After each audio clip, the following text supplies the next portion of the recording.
The low, guttural rumble of a diesel engine was the first sign. It was a sound that didn't belong in the quiet, manicured hum of Harmony Creek Estates, a suburban symphony typically composed of lawnmowers, chirping birds, and the occasional ice cream truck. But this was a different beast entirely. This was the sound of impending doom, or, in this case, a hulking, greasy tow truck lumbering around the corner of Maple Lane like a mechanical vulture. I stood on my front porch, coffee cup frozen halfway to my lips, and watched it hiss to a stop. Its target was unmistakable. Parked directly in front of my house, gleaming defiantly in the midday sun, was Sarah's van. Not just any van, mind you. This was her chariot with a 1,000-pound hydraulic lift, a complex web of hand controls, and the turning radius of a small moon. It was her freedom, her independence, her rolling declaration that the world would bend to her, not the other way around. And this vulture, this A1 towing monstrosity, was here to haul it away. My heart started doing a frantic tap dance against my ribs. Across the street, I saw a curtain twitch in the window of the beige house, the one with the militant petunias and the lawn so perfect it looked like it was rendered by a computer. The dragon was watching. She had summoned her beast, and she was waiting for the show. A man, built like a vending machine and looking just as happy to be here, heaved himself out of the truck's cab. He had a clipboard in one hand and an expression of profound weariness on his face. He was just a guy doing his job. Unfortunately for him, his job today involved stepping on a landmine I had spent the last 3 weeks carefully burying. As he started walking toward the van, I took a deep, calming breath and set my coffee down. Showtime. My mind raced. How exactly had my life come to this? A potential high-noon standoff on a Tuesday? A project manager in IT? A man whose greatest daily conflicts usually involved Gantt charts and buggy software updates was now preparing to face down a tow truck driver under the malevolent gaze of his neighborhood's self-appointed queen. As she began her march of doom across the asphalt sea separating our properties, my life of the past 3 weeks flashed before my eyes. Not the drowning man kind of flash, but more like a sitcom montage of escalating absurdity. And it all started, as most great and terrible things do, with a dream and a cement mixer. 3 weeks ago, I was the happiest man on Maple Lane. The sun was shining, the birds were chirping, and a glorious, churning cement mixer was parked in my driveway. To most people, this is a noisy inconvenience. To me, it was the sweet, sweet sound of progress. "Isn't it beautiful?" I said, sipping my coffee on the porch. Next to me, Sarah smiled, her eyes crinkling at the corners. "It's the most beautiful piece of heavy machinery I've ever seen, Mike. It speaks to my soul." My wife, Sarah, has a sense of humor drier than the Sahara. She also happens to have multiple sclerosis. It's a jerk of a disease, one that decided a few years back that her legs weren't going to be part of the team anymore. So we adapted. We became a team of 3. Me, her, and her wheelchair. A sleek carbon fiber number she handled with the grace of a Formula One driver. But our house, a lovely but standard-issue split level, was built in an era when accessibility meant having a front door. Getting from the driveway to that door involved a treacherous journey over a crumbling flagstone path that was more of an ankle-breaking obstacle course than a walkway, so we embarked on the Great Ramp Project of 2025. This wasn't just some slapped-together wooden ramp. Oh no, I'm a project manager. I do things properly. We had architectural plans. We had engineering specs. We were widening the driveway for easier van access and installing a gently sloping, elegantly curved concrete ramp that would look like it was always meant to be there. And I had the paperwork to prove it. I had permits from the city, permits from the county. I had PDFs, JPEGs, and hard copies. I had them laminated. I was so prepared, so thoroughly permitted, that I felt legally bulletproof. "The dragon stirs," Sarah murmured, nodding across the street. I followed her gaze. There, on the porch of the beige palace, stood Carol Weatherby. She was in her mid-50s, with a blonde bob so rigid it looked like it could be used as a weapon. Her hands were planted firmly on her hips, and her entire body radiated disapproval. Carol wasn't just a neighbor. She was the president of the Harmony Creek Estates Homeowners Association. It was a title she wielded with the gravity of a Roman emperor. "Don't worry," I said, trying to sound confident.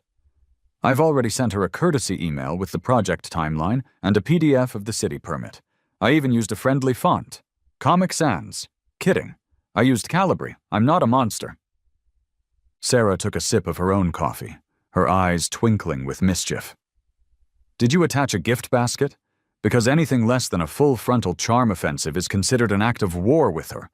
She once tried to fine the Hendersons because their wind chimes were, and I quote, tonally aggressive. The first day of construction was a symphony of destruction.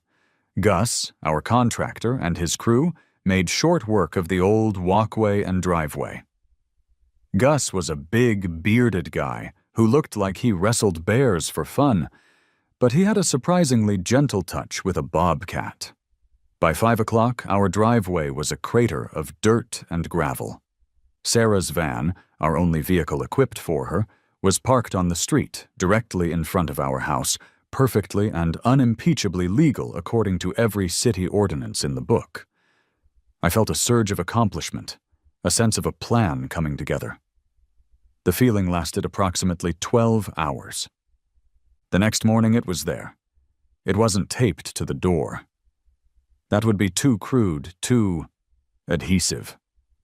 It was a single sheet of crisp, heavy bond paper, held in place by a terrifyingly neat strip of blue painter's tape that wouldn't dare damage the finish.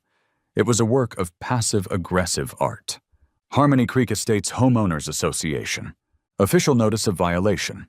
Violation, Article 4, Section 2, A, parking of commercial or oversized vehicles. Details. A large, blue, commercial-style van has been parked on the public thoroughfare, constituting an eyesore and a violation of the community aesthetic standards. Remedy. Remove the offending vehicle immediately. I read it twice. Offending vehicle? I muttered. It's a Ford Transit, not a U-boat. I decided a direct approach was best. Logic and reason, man to man. Or man to HOA Karen. I found Carol on her hands and knees, performing what looked like surgical extraction on a microscopic weed that had dared to sprout near her petunias. "Morning, Carol," I said, holding up the paper. "Got your memo?" She didn't look up. "Michael?" She always called me Michael, stretching it into 3 syllables of condescension. My Keol. The bylaws are quite clear. "Right. So that's Sarah's wheelchair van," I explained, pointing with my thumb. "Our driveway is, a giant hole right now because of the accessibility ramp we're building. The one I emailed you about?" She finally straightened up, holding the tiny weed between her thumb and forefinger like it was evidence from a crime scene. The covenants make no exception for construction. It's an oversized vehicle. It lowers property values. I felt a twitch in my eye. "Carol, it's a medical vehicle. It's a van with a lift in it so my wife can leave our house. It's registered as a passenger vehicle. We have a city permit to park there for the duration of the project. It's temporary." "The city," she said, her voice dripping with scorn, as if the very concept of municipal government was offensive, "does not govern Harmony Creek Estates. The covenants do. I suggest you find alternative parking arrangements." "Alternative arrangements?" I asked, my voice rising slightly. "What, should I park it 3 blocks away and just carry Sarah and her 300-pound wheelchair home? Should I rent a helicopter?" She just gave me a blank stare. It was like arguing with a dial tone. She quoted another bylaw, something about vehicle maintenance, and turned back to her precious petunias. Dismissed. I walked back to my house, my blood simmering. "Okay," I said to the empty hallway. "Okay." I fired up my laptop. As an IT guy, my first instinct in any conflict is to gather data. I pulled up the HOA CC&Rs, a document so dense and mind-numbing it could be used as a general anesthetic. I found Article 4, Section 2A. It was a masterpiece of vague wording, clearly intended to stop people from parking their plumbing business van or a derelict Winnebago on the street. Then my searches got more specific. The Americans with Disabilities Act, the Fair Housing Act, reasonable accommodations. I went down a rabbit hole of federal and state law, and the deeper I went, the more my simmering anger began to solidify into a cold, hard diamond of righteous indignation. I spent the next hour compiling a response packet. I included the relevant sections of the FHA, highlighted. I included a link to the ADA guidelines on reasonable accommodation. I attached a copy of our laminated city permit. I even included a photo of the giant hole in my driveway for context. I was building a case so logical, so airtight, that no reasonable person could argue with it. I attached it all to an email addressed to the entire HOA board, making sure to CC Carol. The subject line was polite, but firm. Regarding the necessary and temporary parking of a medical vehicle at 123 Maple Lane. I hit send and leaned back in my chair, cracking my knuckles. Checkmate, I thought. I was so naive. I wasn't playing chess. I was playing Calvin ball with a sociopath, and she was making up the rules as she went. The reply came less than 10 minutes later from Carol's email address alone. "Thank you for your input, Michael. The committee will take it under advisement. In the meantime, the vehicle remains in violation. Please remedy the situation within 48 hours to avoid further action." The war had begun. The next few days were a masterclass in petty tyranny. The day after my email, a new notice appeared, this time on the windshield of Gus's work truck. Violation, Article 6, Section 3C, Commercial Signage. Gus had his company name, Gus's Custom Concrete, on the side of his truck. He'd been parking on our street for 2 days without issue. I showed it to him. He just laughed, a deep rumbling sound. "Lady's got too much time on her hands, Mike. Don't you worry about it." The day after that, another notice, this time taped to the side of the blue portable toilet the crew used. Violation, Article 2, Section 1A, Aesthetically Displeasing Structures. "She wrote up the porta-potty?" Sarah asked, peering out the window. "What's next? A violation for the squirrels having unapproved tail fluffiness?" Carol's campaign escalated. I'd see her across the street, phone in hand, snapping pictures of the van from different angles like a forensic investigator at a grisly crime scene.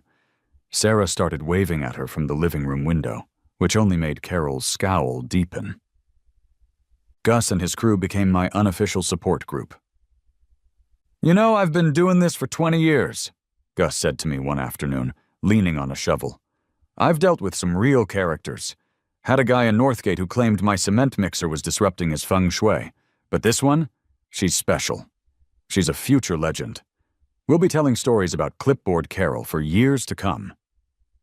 I tried calling the HOA Management Company, a faceless corporation whose logo was a soulless swoosh. After navigating a phone tree designed by M.C. Escher and being subjected to a pan-flute version of Don't Stop Believin' for 25 excruciating minutes, a bored-sounding woman told me they couldn't intervene in disputes with the board president. All communication had to be in writing. It was a perfect, closed loop of bureaucratic nonsense. I tried talking to my neighbors. Bob, from 2 doors down, was sympathetic. "Dude, it's brutal," he whispered, looking over his shoulder as if Carol might pop out of a bush. "She wrote me up last spring because my garden gnome's hat had faded to an unapproved shade of red. I just painted the hat, man. It's just easier than fighting." Most others just offered a sad shake of the head and scurried inside if they saw Carol approaching. She ruled through fear and sheer grinding attrition. She would wear you down until painting your gnome's hat seemed like a reasonable compromise. But she wasn't dealing with a gnome. She was dealing with my wife's lifeline. That's when I leaned into my training. I created a new folder on my laptop. I named it Operation Annoy the Dragon. I saved every email. I scanned every violation notice. I took time-stamped photos of the van legally parked every morning and evening. I even used my phone to take a few videos of Carol photographing my property from the street, narrating them under my breath like a nature documentarian. Here we see the Homo sapiens HOA ensis in her natural habitat, performing a dominance display. I was building an arsenal of reason and evidence. I still wasn't sure who my audience would be, but I knew I'd need it. The breaking point came on a Friday.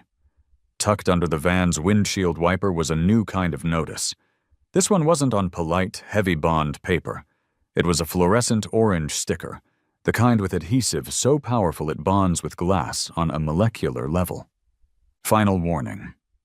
This vehicle is in violation and will be towed at the owner's expense in 24 hours. No further warnings will be given. A1 towing, 555, 8,697. I peeled it off the glass, a sticky residue remaining like a scar. I stood there for a long moment, the orange rectangle trembling in my hand. "Well, there it was," I said to General Wobbles, our golden retriever, who had trotted out to see what was going on. The gauntlet thrown, the line crossed, the crazy cranked to 11. I went inside and showed the sticker to Sarah. She read it, her jaw tightening. "Okay," she said, her voice quiet but firm.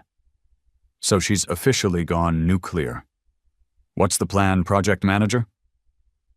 I looked at the sticker, at the phone number for A1 towing, and then at the Operation Annoy the Dragon folder open on my laptop.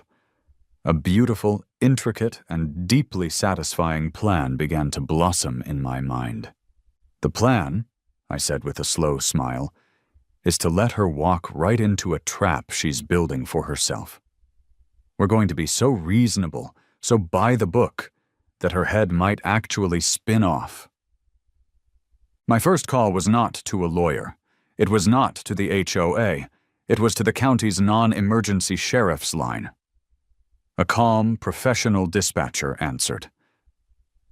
"Hi, my name is Mike," I began, my voice a perfect model of civic reasonableness. "I live at 123 Maple Lane in Harmony Creek Estates. I'm calling to give you a heads up about a potential situation.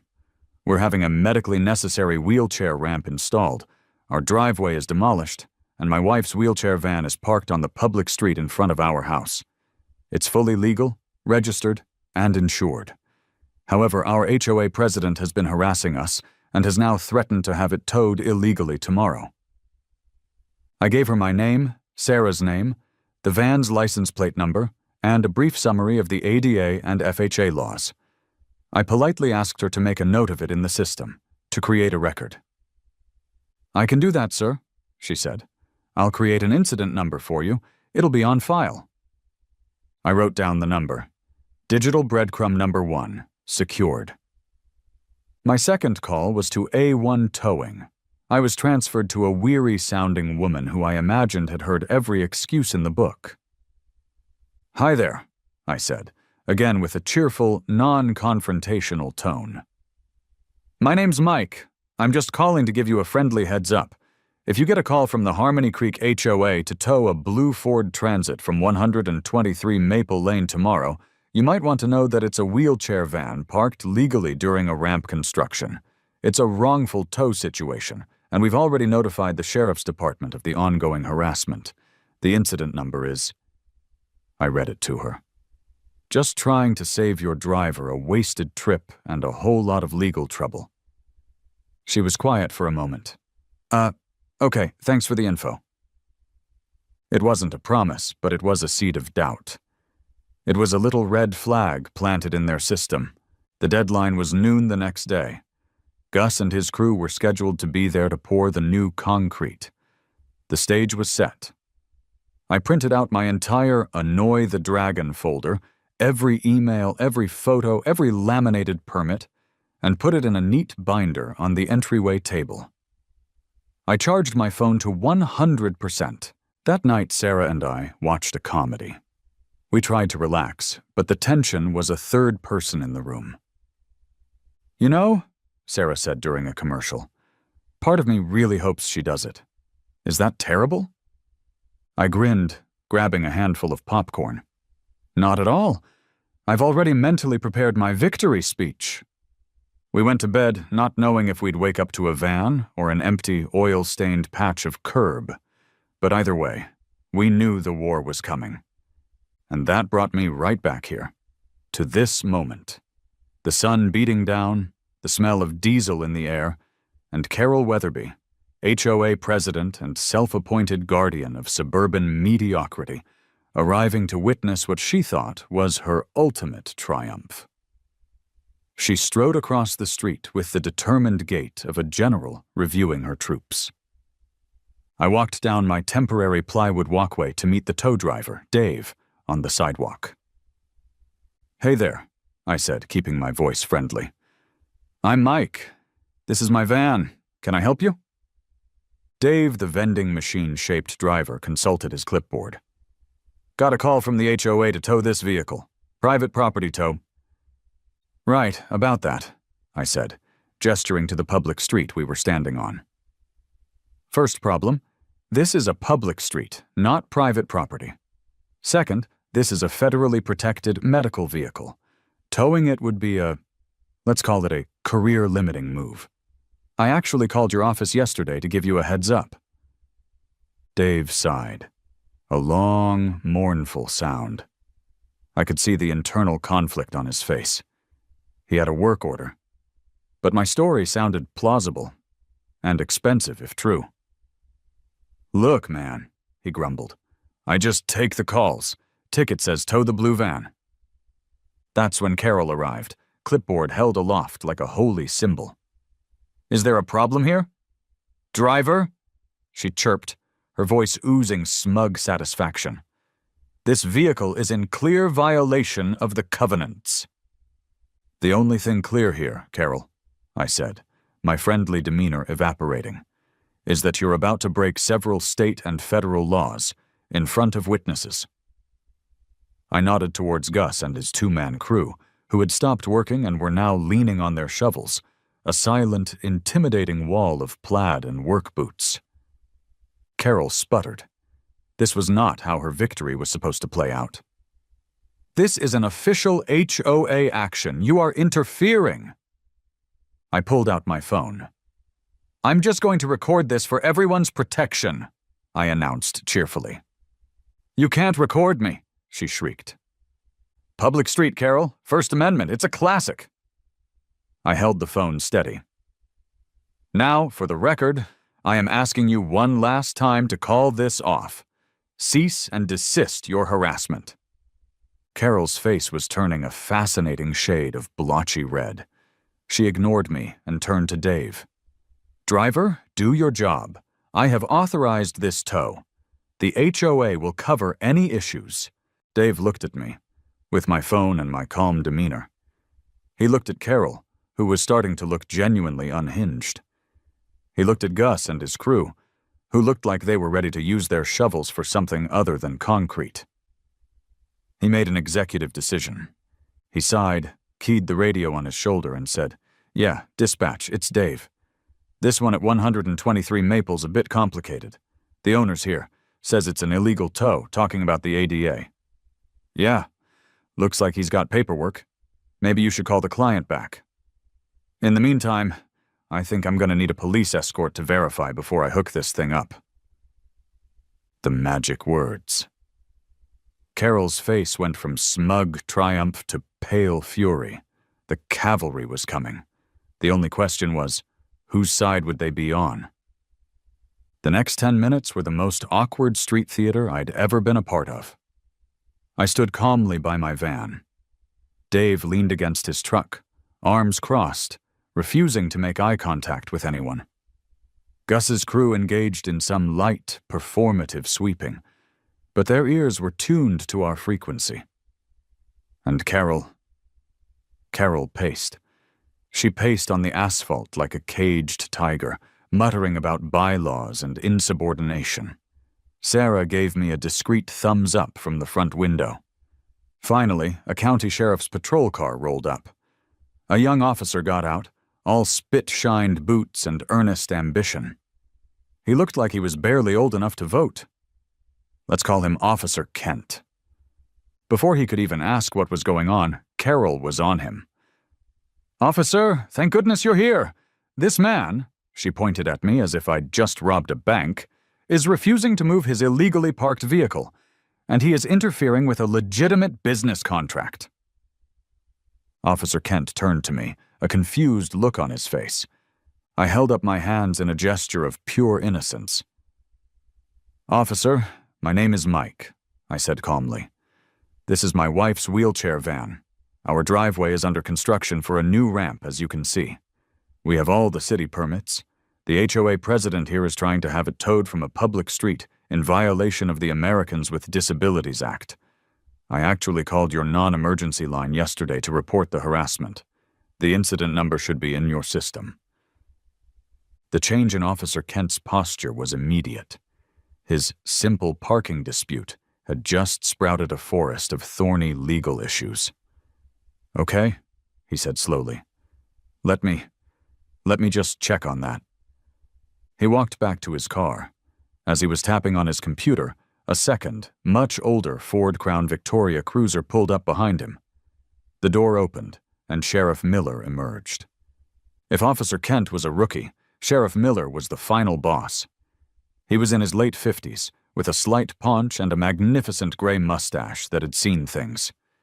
He didn't walk, he ambled.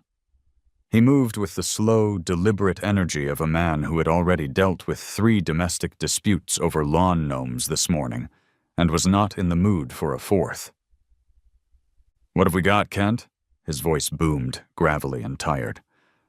HOA dispute, Sheriff. Vehicle tow. But there's ADA stuff, a prior call." Sheriff Miller walked right past Carol and came to me. "You're the homeowner?" "Yes, sir." "Let me see your paperwork." I handed him my binder, my beautiful, organized, laminated binder. He took it, his expression unreadable. He flipped through the pages. The city permit, the county permit, copies of Carol's violation notices, the printouts of the FHA and ADA guidelines with relevant sections highlighted. He looked from the papers to the van, to the giant hole in my driveway, to Gus's crew, who were now standing at attention. He nodded slowly. He understood. He closed the binder and handed it back to me. Then he turned his full attention to Carol. His voice was flat, devoid of emotion, the voice of a man about to bring order to chaos. "Ma'am, what's your name?" "Carol Weatherby," she said, puffing up her chest. "I am the president of this homeowners association." "Okay, Carol," the sheriff said, his eyes scanning the scene. "Let me see your authorization to have this vehicle removed from a public roadway." Carol puffed up like a cornered cat. She held up her clipboard with its copy of the CC and Rs like it was the 10 Commandments. "It's all right here, in the covenants," she insisted. "Article 4. And that's when I saw it. As Sheriff Miller stood there, listening to her rant, his gaze drifted past her. He tilted his head slightly. He wasn't looking at her anymore. He was looking past her, at her car, her pristine white Lexus sedan. It was parked directly across the street from our house. It was facing the wrong direction, against the flow of traffic, and its rear bumper was, at most, 5 feet from a fire hydrant. The hydrant was partially obscured by a meticulously trimmed azalea bush, on Carol's own property, of course, but from the sheriff's angle in the middle of the street, it was as plain as day. The beautiful, fatal, glorious mistake that was about to bring her entire world crashing down.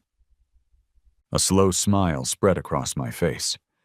Sheriff Miller held up a hand, cutting Carol off mid-sentence. "Ma'am," he said, his voice dangerously calm. "Is that your white Lexus over there?" Carol was flustered by the interruption. "Yes, of course. Now, about this van and the flagrant disregard for our—" "Ma'am," the sheriff repeated, his voice a little firmer. "Are you aware you're parked within 15 feet of a fire hydrant?" Carol stopped. She blinked. "Well, there's a bush. There's a fire hydrant," Miller stated, as if discussing the color of the sky. "State Vehicle Code 22514. No parking within 15 feet.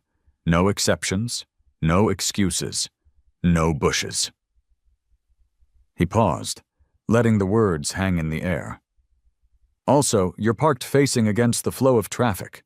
That's another violation. State Vehicle Code 21,657 inches. Carol's face cycled through a Rolodex of emotions: confusion, denial, outrage, and finally panic.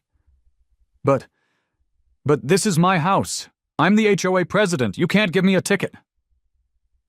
Sheriff Miller, bless his tired, cynical heart, simply pulled out his ticket book. "Ma'am, I could give my own mother a ticket if she parked in front of a hydrant."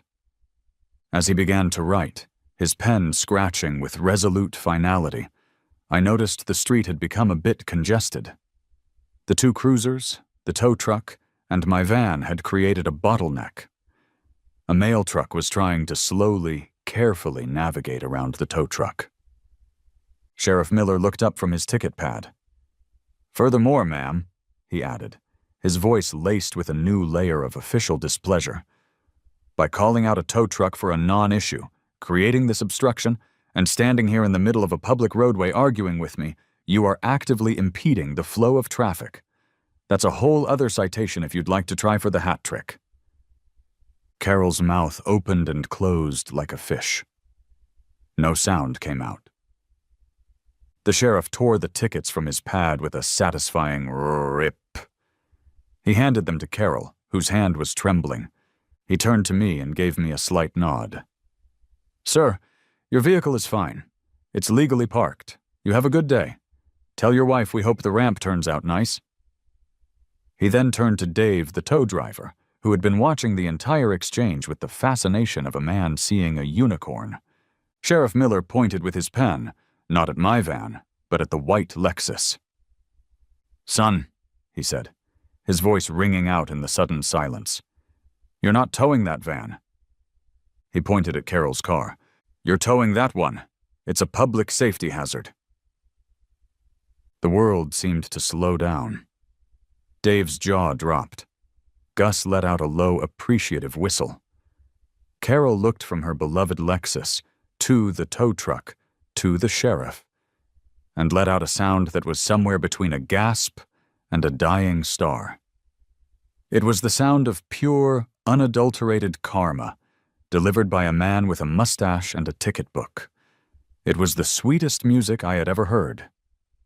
Dave, the tow driver, now looking like he'd just won the lottery, snapped to attention. "Yes, sir, Sheriff," he barked, a huge grin spreading across his face. He strode to his truck with a newfound purpose. He didn't just back his truck up. He did it with a flourish, a perfect three-point turn that positioned his hook directly in front of Carol's Lexus.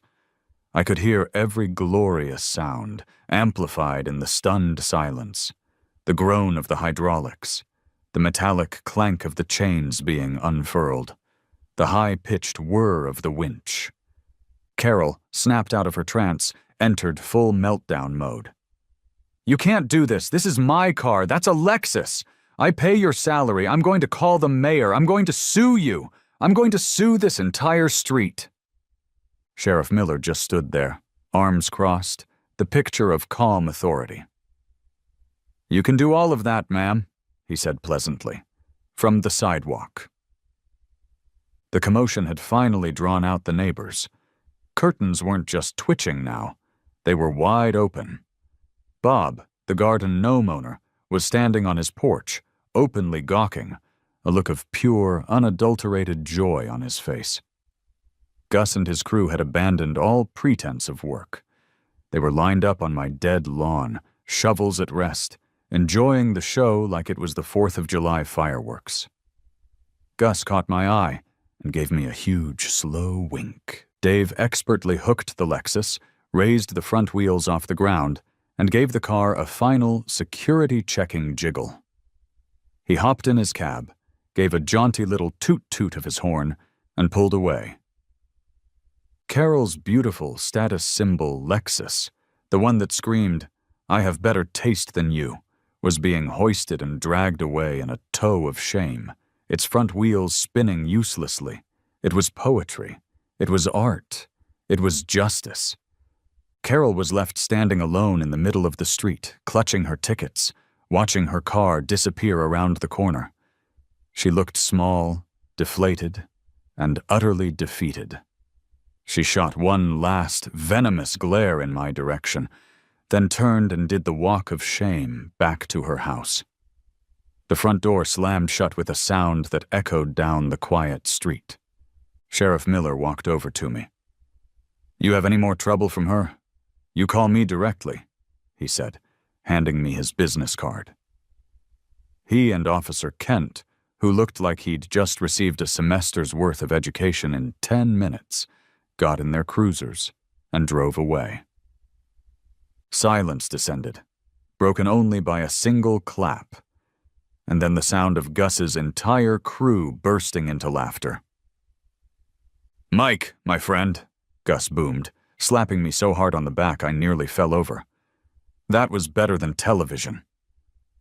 I walked back towards my front door, a goofy grin plastered on my face. Sarah was waiting there for me in her wheelchair, right at the top of the temporary plywood ramp. Her shoulders were shaking, and I realized she had tears streaming down her face, tears of pure, unrestrained laughter. She looked at me, then at the empty, oil-stained patch of asphalt where Carol's car used to be, and said the only thing that needed to be said, "So, who wants to order a pizza? My treat." We ordered 3. The biggest ones they made, with every topping imaginable. We sat on the front lawn with Gus and his crew, a feast among the gravel and rebar, and watched as they poured the new, smooth concrete for the ramp. The mood was euphoric. We didn't even talk about Carol. We talked about baseball, about bad movies, about Gus's daughter who was starting college. We were just people, enjoying a sunny afternoon. The epilogue to our little drama came a week later. News of the towing incident, as it came to be known, had spread through Harmony Creek like a digital wildfire. Apparently, Bob the gnome owner was also a prolific poster on the neighborhood's private social media page. His breathless play-by-play account, complete with photos of Carol's Lexus being towed, had gone viral. An emergency HOA board meeting was called. Faced with a digital mob of angry neighbors and the undeniable, humiliating proof of her defeat, Carol had no choice. She resigned as president, effective immediately. The board, in a desperate act of damage control, issued a formal apology to us and immediately began drafting a new amendment to the covenants, explicitly clarifying the rules for reasonable accommodations and medically necessary vehicles. They named it the Maple Lane Accord. A few weeks after that, the project was finished. The ramp was perfect. It was a gentle, sweeping curve of pristine concrete, flanked by new sod and a few of Sarah's favorite flowers. For the first time, she rolled down it herself. No bumps, no struggling, just a smooth, easy glide right to the door of the van. She stopped at the bottom and looked back at me, a huge, brilliant smile on her face. "Well," she said, "what do you think? Good project management?" "The best," I said, my voice thick with emotion. "On time, on budget, and with a surprisingly entertaining risk mitigation phase." She laughed, the sound echoing in the quiet afternoon. We got in the van and drove off to get ice cream, the windows down, the radio on. Independent, unbothered, free. And as we pulled away from 123 Maple Lane, I glanced at Carol's house. Her Lexus was back in the driveway, right where it belonged, and on her perfect, computer-rendered lawn, hammered into the grass right next to her militant petunias, was a bright red reflective marker. It stood guard over the fire hydrant, a small, defiant monument courtesy of the city's Public Works Department. Some rules, it turns out, are just non-negotiable.